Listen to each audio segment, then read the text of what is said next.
যাচ্ছে। আল্লাহু আকবার, আমি দেখে অবাক হয়ে গেলাম। চুল এরকম স্টাইল করছে, আঁকা বাঁকা করে কালারিং করে রেখেছে, এইগুলো আবার আরেক যুবক ফলো করে। এই জন্য বলতে চাই আমি দায়িত্বহীন করতে এই সমস্ত যুবকরা যারা টিকটকার হইয়া অন্য ছেলেদেরকে নষ্ট করেছে তাদেরকে দায়িত্বহীন করতে বলতে চাই, তোমরা এগুলো ভিডিও ফোকাস না করে তোমরা এক কাজ করো, প্রতিদিন একটা করে ইসলামিক ভিডিও বানাও, তাতে অনেক মানুষ এগুলো দেখে কিছু শিক্ষা পাবে এবং এগুলো দেখে তারাও ভালো ভিডিও রিপ্রেজেন্ট করবে। ছিল এখন ঠিক নাকি বেঠে?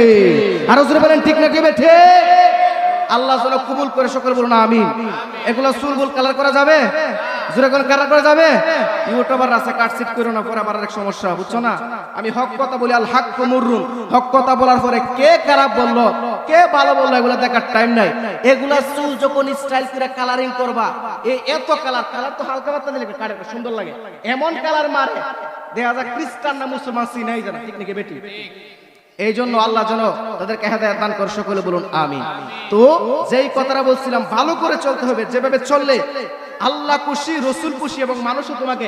আমি একটা কথা করে বলি, আল্লাহর কসম, আল্লাহর জাতের কসম, যখন একটা ছেলে লাল নীল সবুজ কালার যখন চুলের মধ্যে ফারাসিরা প্যান্ট পরে যখন রাস্তা দিয়ে হাঁটে, ওই ছেলে নিজেকে অনেক কিছু মনে করে, সেলিব্রিটি মনে করে, কিন্তু গোপনে গিয়া দেখেন তার বাবার কাছে দোকানে বিচার দেখিও তোমার ছেলে এমনি চলে কেন, ঠিক নাকি বেটি রে ভাই? জোরে কোন ঠিক না বেটি?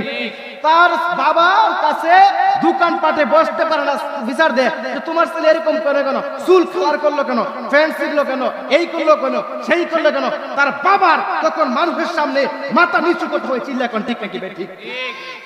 এই জন্য এগুলো করা যাবে। আমরা রাখবো রমজানের রোজা, আল্লাহ যেন কবুল করে, সকলে বলুন আমিন। আরো জোরে বলুন আমিন। গভীর মনোযোগ।